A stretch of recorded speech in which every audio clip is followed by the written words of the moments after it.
नमस्कार दोस्तों, स्वागत है आपका आपके अपने YouTube चैनल हिंदी श्री पे। हम सभी उपेंद्र नाथ अस्क द्वारा रचित अंजू दीदी के नाटक का वाचन कर रहे हैं। पहले अंक का वाचन 2 कक्षाओं में हो चुका है। दूसरे अंक का वाचन कुछ इस प्रकार है। दूसरा अंक, पहला दृश्य।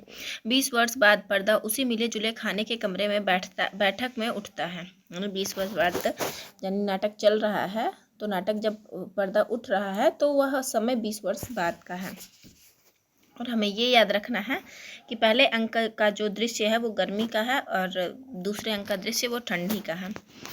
बैठक में उठता है। 20 वर्षों के इस अरसे में यद्यपि पर्दों के कपड़े, मेजपोश और गद्दियों तथा तकियों के गिलाफ बदल गए हैं, लेकिन कमरों की सजावट और सफाई में वैसा अंतर नहीं आया। केवल बैठक में किचन को जाने वाले दरवाजे के ऊपर अंजू दीदी का कद आदम चित्र ऐसे लगा है कि कमरे के दोनों भागों से नजर आ रहा है। चित्र की अंजू दीदी पहले दृश्य जैसी ही लगती है, वय में थोड़ी बड़ी और कुछ ज़्यादा गंभीर। चित्र में भी उसके माथे की नस साफ तनी दिखाई देती है और आंखें लगता है जैसे इस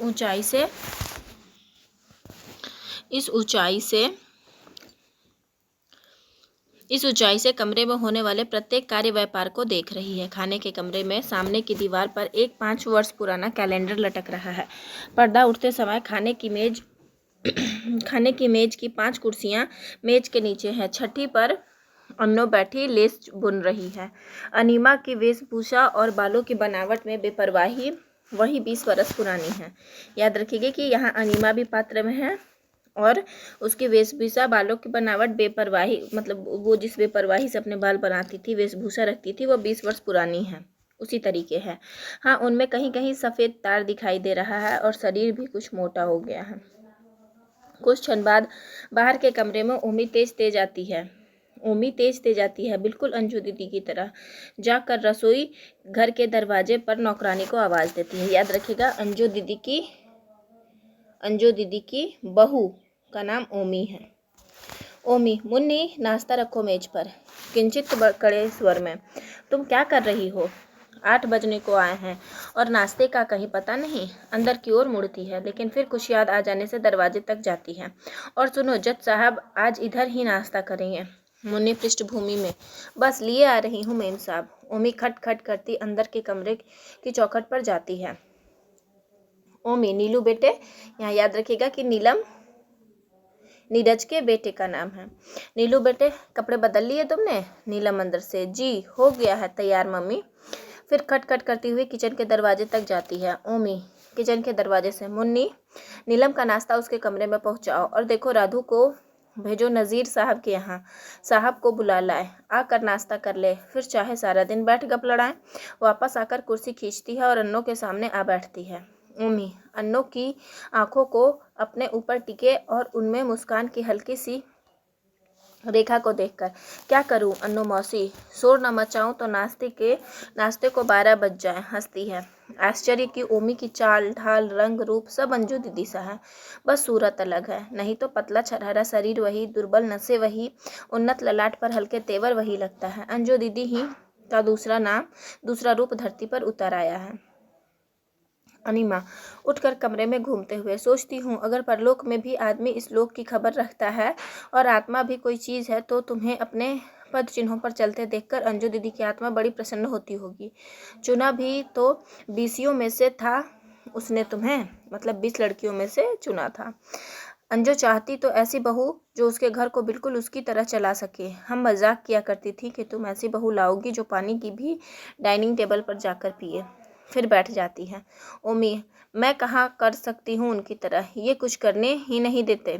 अनीमा, नीरज पर अपनी माँ की प्रतिक्रिया हुई। उसने अपने मामा को अपना आदर्श बनाया है, पर अंजू के रहते वह सब कहाँ होता, और फिर सभी श्रीपत जैसे तो नहीं बन सकते। ओमी, मैं कोशिश करती हूँ कि नीलू अपने पिता के बदले अपने दादा दादी पर जाए। अनीमा, आज तुम्हें पूरे 8 बजे नाश्ता रखाते देखकर मुझे उन दिनों की याद हो आई जब अंजू जीवित थी और मेज पर ठीक सुबह के 8 बजे नाश्ता आ जाता था।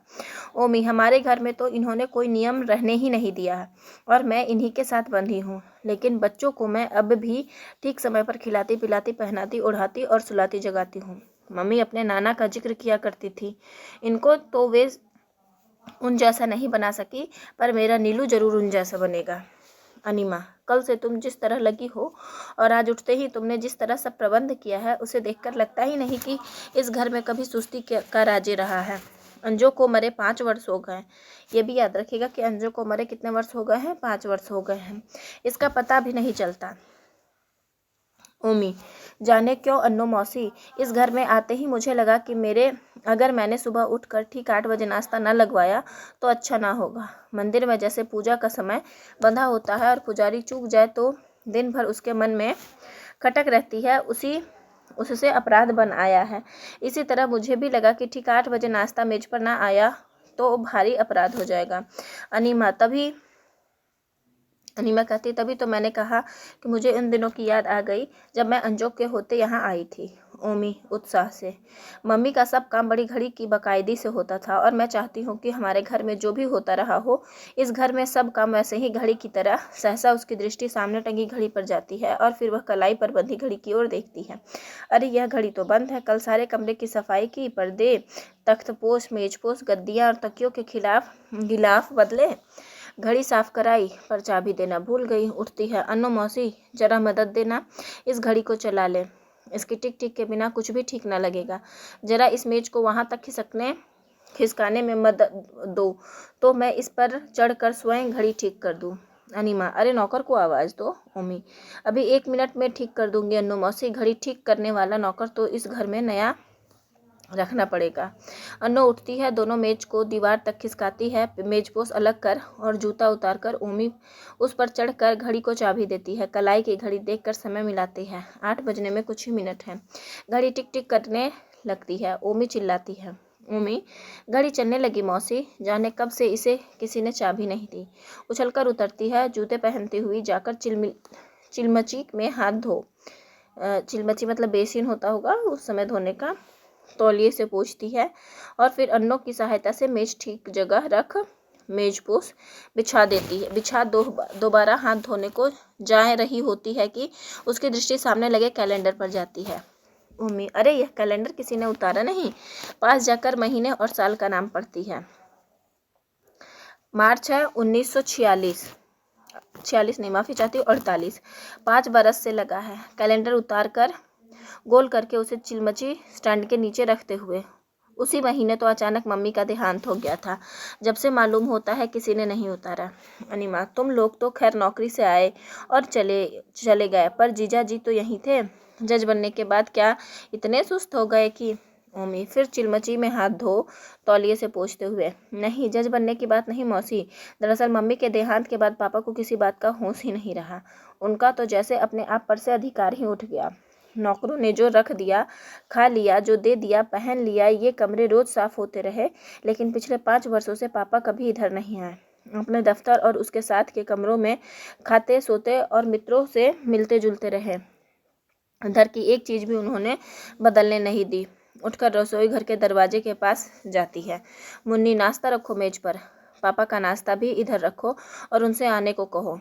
मुन्नी, जी अभी आती हूँ मेम साहब। ओमी, वह राधू नहीं गया? कहता उनसे जाकर कि समय से नाश्ता कर ले, फिर चाहे सारा दिन गप लगाते रहे। मुन्नी, गया हुआ है मेम साहब। ओमी वापस आते हुए, आज पापा शायद इन 5 वर्षों में पहले दिन इधर नाश्ता करेंगे। फिर कुर्सी पर बैठते हुए, मैं यहाँ रहती तो पापा को किसी तरह का कष्ट ना होने देती। असल में उन्हें कभी आदत नहीं रही अपने आप को देखने की। उनकी हर ज़रूरत का ध्यान मम्मी रखती थी। बाथरूम में साबुन और तौलिया तक का रखना वे नौकर पर ना छोड़ती थी। हम यहाँ रहे नहीं, इनकी नौकरी ही ऐसी है कि 6 महीने इस शहर में तो साल भर उस शहर में। 5 साल की लगातार कोशिश और पापा की सिफारिश के बाद अब जाकर अपने शहर में नियुक्ति हुई है। तुमने तो देखा ही था मौसी, पापा कुछ बदलने ही ना देते थे, पर मैंने कहा कि सब वैसे ही होगा जैसा मम्मी के समय होता था। हर चीज़ घड़ी की बाकायदे से चलेगी। उठकर दीवार के पर्दे तक चक्कर लगाती है। इस घर की तो जैसे चूल्हे ही हिल गई है मौसी। यही मुन्नी है, कितनी देर से चिल्ला रही हूँ नाश्ता रखने को। कर तो जाती, ऐसी देर मम्मी के समय में फिर से बैठानी पड़ेगी चूल्हे इस घर की मौसी। ओवरहाल करना पड़ेगा इस घर को। जरा सा हंसती है और गले की घंटियाँ सी बज उठती हैं। गले में घंटियां सी बज उठती है। अनिमा, जीजा जी ने अपना रहन सहन बदल लिया है शायद। उमी किंचित भेद भरे स्वर में, शायद नहीं मौसी, निश्चित रूप से। नौकरों पर जो कड़ाई मम्मी के ज़माने में थी वह नहीं रही, पर अपने आप पर कड़ाई पापा ने कहीं ज़्यादा बढ़ा दी है। मम्मी के मरने के बाद उन्होंने अपना जीवन बड़ा ही नियमित बना लिया है। और भी धीमे स्वर में, और तो और उन्होंने शराब को मुंह तक लगाना छोड़ दिया है। अनिमा, जीजा जी तो लगभग रोज पीने लगे थे। ओमी, बरसों तक पीते रहे। पहले तो कभी कभी पीते थे, फिर रोज रोज पीने लगे और घर नरक बनता चला गया। यही तो दरअसल मम्मी की बेवकत मौत का कारण हुआ। अनिमा, तो क्या अब बिल्कुल नहीं पीते? ओमी, हाथ भी नहीं लगाते, बल्कि ये और इनके दोस्त भी उनकी आंख बचाकर पीते हैं। अनिमा अंजू के चित्र की ओर संकेत करते हुए, तब तो अंजू दीदी की जीत हुई। ओमी धीरे में स्वर में, हमने तो पापा को कभी पीते नहीं देखा मौसी। मम्मी के देहांत पर ही पता चला था कि रोज पीते थे और छिपकर पीते थे। सुनती हूँ पहले कभी हाथ भी न लगाते थे। मम्मी को पसंद ही नहीं था उनका पीना, फिर पीने लगे। एक बार बहुत पहले, मेरी शादी से 10-12 बरस पहले, मामा श्रीपत आए थे। बड़े फक्कड़ पियक्कड़ और सैलानी। जाते जाते बहाने से पापा को साथ ले गए। जब पापा वापस आए तो नशे में धुत थे। उसी रात मम्मी को पहला दौरा पड़ा। अनिमा, जैसे अपने आप से, मैं उन दिनों यही थी। लेकिन ओमी उसकी बात नहीं सुनती, उठकर रसोई घर की ओर जाने लगती है। मुन्नी नाश्ता लिए हुए आती है। युवा, चंचल और चपल मुन्नी अब अधेड़ हो दिखाई देती है, लेकिन इस बात के अतिरिक्त उसके पहरावे में कोई अंतर नहीं। एकदम सफ़ेद धोती और ब्लाउज उसने पहन रखा है। बाल ढंग से बने हैं और माथे पर छोटी सी बिंदी है। मुन्नी ओमी के पास से गुजरते हुए, यह नीलू बाबू का नाश्ता खिला आऊँ तो इधर भी रखती हूँ। ओमी उसके साथ साथ जाते हुए, उसे खिलाने की जरूरत नहीं, अब वह बड़ा हो गया है, अपने आप खा लेगा। तुम उसको नाश्ता देकर आओ और इधर नाश्ता रखो। जज साहब को कहलवाया नहीं आने को? मुन्नी नीलम के कमरे के निकट से, वे कहते हैं मेरा नाश्ता राधु के हाथ यहीं मेरे कमरे में भिजवा दो। ओमी, राधु के हाथ? हंसती है। राधु में शक्ति भी है नाश्ता ले जाने की। अपना आप ही ले जाए तो बड़ी बात है। आया नहीं वह? मुन्नी, आ ही रहा होगा मेम साहब।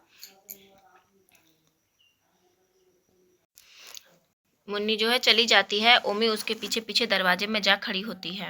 ओमी, देखो तुम नीलम का नाश्ता रख कर आओ और जज साहब का नाश्ता तैयार करो, मैं उनको नाश्ता देती हूँ। इतने में तुम इधर रखो। नीलम से, देखो नीलम बेटे, अपना नाश्ता कर लो। मुन्नी को भी तुम्हारे पापा और दादाजी को नाश्ता तैयार करना है। वापस अन्नों के पास आती है।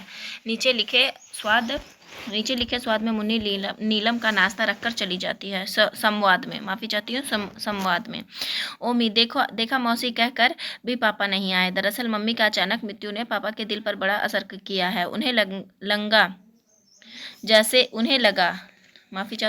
लगा जैसे ही वे उनकी मृत्यु के कारण थे। अनिमा, एक तरह से तो उनका ख्याल ठीक है, लेकिन सच पूछो तो अंजू स्वयं अपनी मृत्यु का कारण थी। ओमी, अब मैं क्या बताऊं, हम तो बरेली में थे।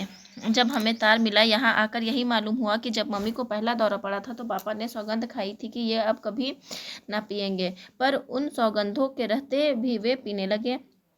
मम्मी के दौरे बढ़ते गए। नसें तो उनकी कमज़ोर थी ही, इसलिए हर बार उनका क्रोध दुगने वेग से उभरता और वे पागल सी हो जाती। पापा कुछ दिन छोड़ देते, पर फिर पीने लगते। बरसों तक यही क्रम चला और एक बार तो लगा कि मम्मी सचमुच पागल हो जाएगी, क्योंकि पापा पीते ही ना थे। पीकर वे सब हरकतें भी करते थे जिनसे मम्मी को चिढ़ थी। उठकर उद्विग्नता से कमरे का एक चक्कर लगाती। फिर ऐसा हुआ कि पापा ने पीना बिल्कुल छोड़ दिया। मम्मी आश्वस्त हो गई। तभी कुछ दिन बाद उन्हें पता चला कि वे तो लगभग रोज पीते हैं। कचहरी ही में उन्होंने इसका प्रबंध कर रखा है। उस दिन जब पापा घर आए तो सुनती हूँ कि मम्मी का ऐसा भयानक दौरा पड़ा कि वे उससे नहीं उठी। अनीमा, मैं उन दिनों यही थी, मैं सब जानती हूँ। ओमी, उस स्थिति में मम्मी की मृत्यु से पापा के दिल पर कुछ ऐसा असर हुआ कि उन्होंने फिर न घर न कचहरी, शराब को कभी हाथ नहीं लगाया। अपना जीवन नियमित बना लिया उन्होंने और एकदम सन्यासी से बन गए। मुन्नी रसोई की ओर के दरवाजे में से झाँकते हुए, जज साहब का नाश्ता तैयार है मेम साहब। मम्मी उठते हुए, मौसी तुम मुन्नी से इधर नाश्ता रखवाना, मैं इतने में पापा को नाश्ता कराऊँ। तेज चली जाती है। कुछ क्षण बाद मुन्नी ट्रे लिए हुए खाने की मेज की ओर आती है और उसके पीछे पीछे नाश्ते की ट्रे लिए ओमी बैठक में से होकर जज साहब अर्थात श्री इंद्र नारायण के कमरे की ओर जाती है। उसके पीछे पीछे राधु और इन 20 वर्षों में वह और भी बूढ़ा हो गया है। गर्दन उसकी धीरे धीरे काँप रही है, एक हाथ भी काँप रहा है। राधी, बहू रानी यह मुझे दे दो, बहू रानी यह मुझे दे दो। तुम कष्ट ना करो, मैं ले जाऊंगा नाश्ता, मैं रोज़ ले जाता हूँ। ओमी, हाँ तुम रोज़ ले जाते हो, पर आज से मैं ले जाया करूँगी। जज साहब के दफ्तर में चली जाती है। राधू वहीं खोया सा खड़ा रहता है, कुछ खदबदाता है और बेबसी से हाथ मलता सा कमरे के आगे टहलता है। तभी बाहर के दरवाजे से नीरज और नज़ीर बातें करते और ठहाका लगाते हुए प्रवेश करते हैं। नीरज हंसते हुए, मैं इलाहाबाद में टीआरओ था तो रोज़ दफ्तर में बीसियों अर्जियाँ आती थी। मेरी तो वहाँ ससुराल है। कुछ तो राय साहब मुझे दूसरी जगह रहने न देते, कुछ मैं भी कोशिश न करता। जो आदमी मुझे मकान के लिए तंग करता है, मैं कहता भाई क्या करूं, मुझे तो खुद मकान नहीं मिला, अपने ससुराल में रहता हूं। एक सरदार जी बहुत बार आ चुके थे और मैं उन्हें अनजाने में कई बार यही जवाब दे चुका था। एक दिन चलकर कहने लगे पंजाबी स्वर में नकल उतारते हुए, बादशाहो जे साडी भी ससुराल इत्थे होंदी तो हम भी आपको कभी तंग ना करने ना आंदे। मतलब मेरा भी अगर ससुराल यहाँ होता तो हम भी तुमको तंग करने नहीं आते। जोर से ठहाका लगाता है। नजीर उसके ठहाके में योग देता है। नीरज, ऐसे बीसियों किस्से हैं। अब गर्जमंदों और ज़रूरतमंदों का ख्याल करें, उन दोस्तों का ख्याल करें जो समझते हैं कि हमें कान से पकड़ कर हमसे सब काम करा सकते हैं। उन गांधी टोपियों का ख्याल करें जिन्हें पहनने वाले यह सोचते हैं कि उन्हें देखते ही टीआरओ तो दूर कलेक्टर तक को अदब से खड़े हो जाना चाहिए और ज़रूरत पड़े तो अपने ससुर को निकाल कर उनके ससुर को उसमें जमा देना चाहिए। जोर से ठहाका लगाता है। मैंने इन सब खुदाई फौजदारों के तगादों का एक ही हल निकाल रखा है। उन सब के केस टॉप प्रायोरिटी पर रहते हैं, पर उनकी अर्जियां और सिफारिशें फाइलों के नीचे दबी रहती हैं और कभी समय पर नहीं मिलती। नज़ीर, और केस उनके टॉप प्रायोरिटी पर रहते हैं। दोनों अनायास ठहाका लगा देते हैं। नज़ीर और नीरज दोनों एक साथ कहते हैं कि और केस उनके टॉप प्रायोरिटी पर रहते हैं। नीरज, इन गांधी टोपियों और इन सिफारिशों का इसके अतिरिक्त और कोई इलाज नहीं। नज़ीर, यहाँ याद रखिएगा कि नीरज का दोस्त नज़ीर है।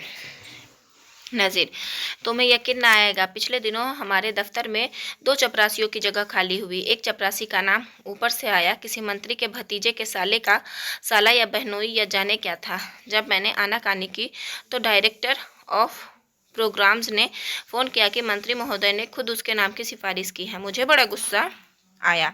मैं स्टेशन डायरेक्टर ना हुआ घसियारा हो गया। जो एक चपरासी भी अपनी इच्छा से नहीं रख सकता, और एक वह जमाना था कि हम पीए तक सीधे भर्ती कर लेते थे। मैंने फ़ोन के जवाब में कह दिया कि बजट कट जाने और ऑलराउंडर इकोनॉमिक ड्राइव के कारण मैंने वे नौकरियां छांट दी हैं। जब तक बजट बहाल नहीं हो जाता मैं कोई चपरासी नहीं रख सकता। हंसता है। बड़े साहब बहुत सिटपिटाए, पर उनका जूता उन्हीं के सिर। इकोनॉमी ड्राइव चल रही थी, वे खुद बचत करो का शोर मचा रहे थे। मेरे इस जवाब पर चू तक ना कर सके। आत्मतोष से हंसता है। नीरज भी उसकी हंसी में योग देता है। ओमी जज साहब के कमरे से निकलती है।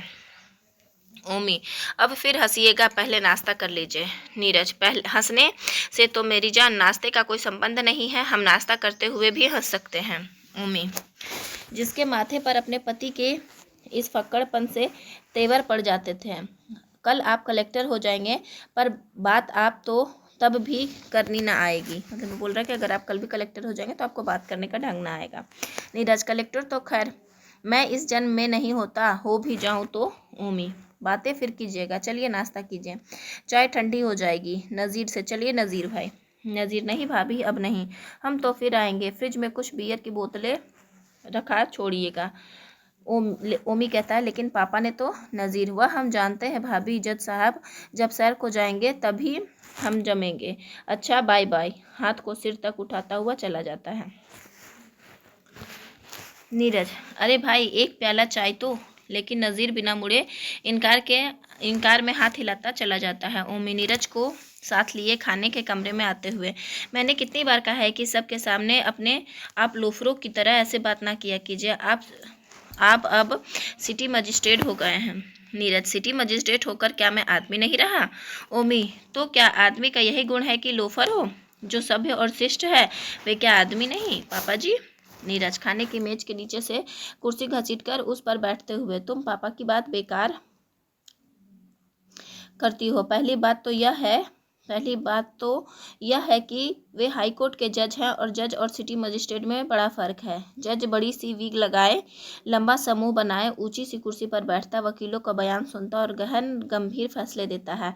हाई कोर्ट के उस गंभीर वातावरण में जरा सी अशिष्टता और या लोफरी की गुंजाइश ही कहाँ है। सिटी मजिस्ट्रेट को नगर भर के गुंडों, चोर बाजारियों, परमिट होल्डरों, सेठ साहूकारों और पुलिस वालों से काम करना पड़ता है। कोई भला आदमी उन भले आदमियों के साथ कैसे निभा सकता है? क्यों मौसी? अनीमा, मैं तो ना कभी सिटी मजिस्ट्रेट की अदालत में हाजिर हुई हूँ, ना जज की। नीरज उठकर दोनों हाथ फैलाकर आदाब बजा लाते हैं। सिटी मजिस्ट्रेट तो आपकी सेवा में प्रस्तुत है। जज साहब को देखने के लिए आपको उस कमरे में पधारना होगा। ओमी, जो इस बीच के में बराबर चाय बनाती है, प्याला उसकी ओर बढ़ाते हुए, सारे मजिस्ट्रेट आप ही की तरह लोफर होते होंगे? नीरज, मेरे देखने में जितने आए हैं वे तो लगभग मेरे जैसे ही हैं। बाकी दूध के धुले कहीं छिपे हों तो मैं नहीं कह नहीं सकता। हर पैसे की अपनी खूबी होती है मेरी जान। मेरा ख्याल है मजिस्ट्रेसी ऐसे ही आदमी को चाहती है। कोई भला आदमी सफल मजिस्ट्रेट या कलेक्टर हो ही नहीं सकता। ओमी, अपना प्याला बनाकर सोए भी बैठते हुए, आप अपने आईने में दूसरों को मत देखिए। चोर की सारी दुनिया चोर नजर आती है। आपका ख्याल है कि नीलम बड़ा होकर कलेक्टर बनेगा तो अशिष्ट, असभ्य और लोफर होगा? आप विश्वास रखिए, वह एक भला, दयानतार, सभ्यशिष्ट और विनम्र हाकिम होगा। मैं हमेशा इस बात की शिक्षा उसे देती हूँ, देख लीजिएगा। नीरज, तब वह क्लर्क होगा, कलेक्टर नहीं, इसका तुम विश्वास रखो। ओमी, क्लर्क? नीरज, डिग्निफाइड यानी ऊंची किस्म का, शरीफ किस्म का क्लर्क, यही कोई सचिव अचीव। फिर मैं नीलम को कलेक्टर नहीं बनाना चाहता, मैं उसे क्रिकेट का कप्तान बनाना चाहता हूँ।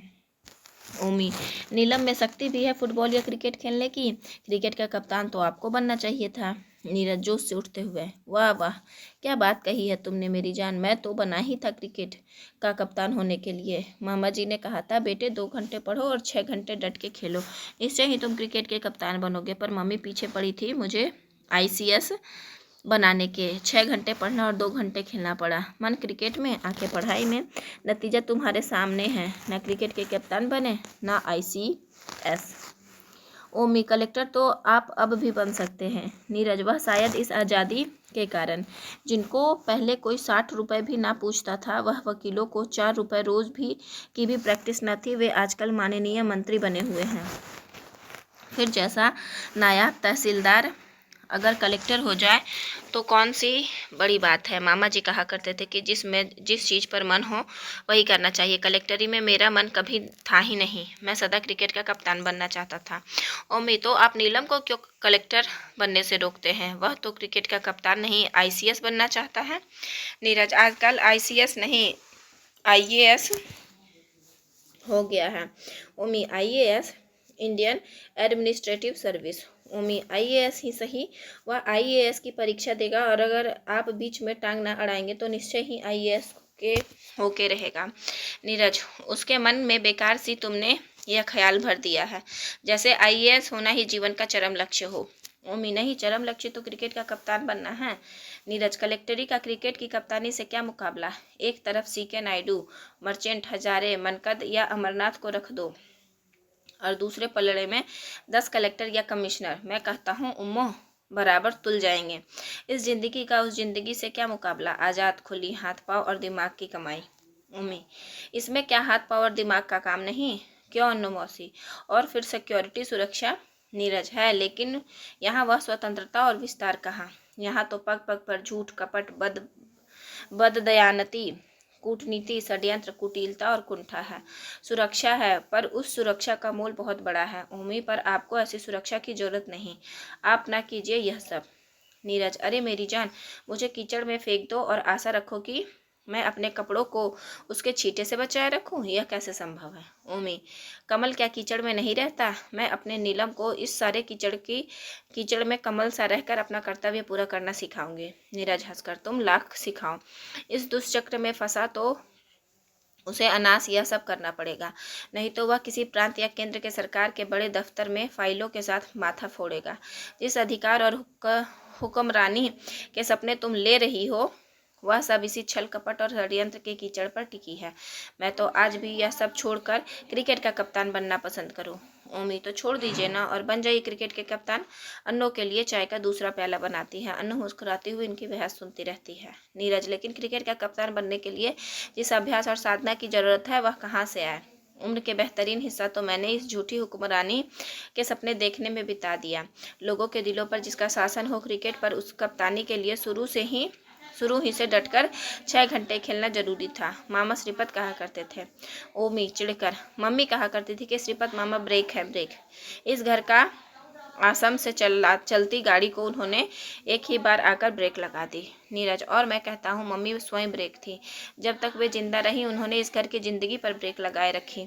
उसे आज़ादी से फूलने फलने नहीं दिया और जब मर गई तो ब्रेक लगाती गई। ओमी, अपनी माँ के बारे में ऐसी बात करते हुए आपको शर्म नहीं आती? अन्नो, मौसी क्या कहेंगी? नीरज, मौसी क्या यह बात नहीं जानती? रही शर्म की बात, तो मैं कोई झूठ बात नहीं कह रहा हूँ। तुम्हारा ख्याल है पापा क्या अपना जीवन जीते हैं? तुम और नीलम क्या अपना जीवन जीते हो? और मैं भी क्या अपना जीवन जीता हूँ? हम सब अपना वही जीवन जी रहे हैं जो मम्मी चाहती थी कि हम जिए और मम्मी के नाना चाहते थे कि दुनिया जिए। ओमी कहती है, तो बुरा क्या चाहते थे? तो बुरा क्या चाहते थे? समय से उठना, बैठना, खाना पीना, अपने सारे काम समय से करना, नियम से जिंदगी जीना क्या बुरा बात है? क्या बुरा है? क्रिकेट के कप्तान आप क्यों यूं ही बन जाएंगे बिना किसी नियम से जिए? क्रिकेट के कप्तान तो क्या जाने अच्छे खिलाड़ी भी आप बन पाते या नहीं। पर मम्मी आपको जो बनने देखना चाहती थी उसके रास्ते पर तो उन्होंने लगा दिया और आप अगर बहक ना गए होते तो कलेक्टर या कमिश्नर होकर ही रिटायर होंगे। नीरज निर्विशेष अपनी पत्नी की ओर देखता है। उसके चुप होते ही जोर से ठहाका लगाता है। बैठक में बाहर के दरवाजे पर श्रीपत प्रवेश करता है। कुछ क्षण वहीं खड़ा सुन गुन लेता है, फिर नीचे के संवाद में खाने के कमरे की ओर आता है। नीरज, मामा श्रीपत मम्मी से कहा करते थे कि तुम्हें सेना में कोई छोटी मोटी कैप्टन या लेफ्टिनेंट हो जाना चाहिए। उस समय तो सेना में स्त्रियां ली न जाती थी, पर अब ले ली जाती हैं और मैं कहता हूँ कि तुम्हें सच ही सेना में भर्ती हो जाना चाहिए। उम्मीद चिढ़कर, मामा श्रीपत ब्रेक थे ब्रेक। श्रीपत, मामा श्रीपत राय पधारते हैं।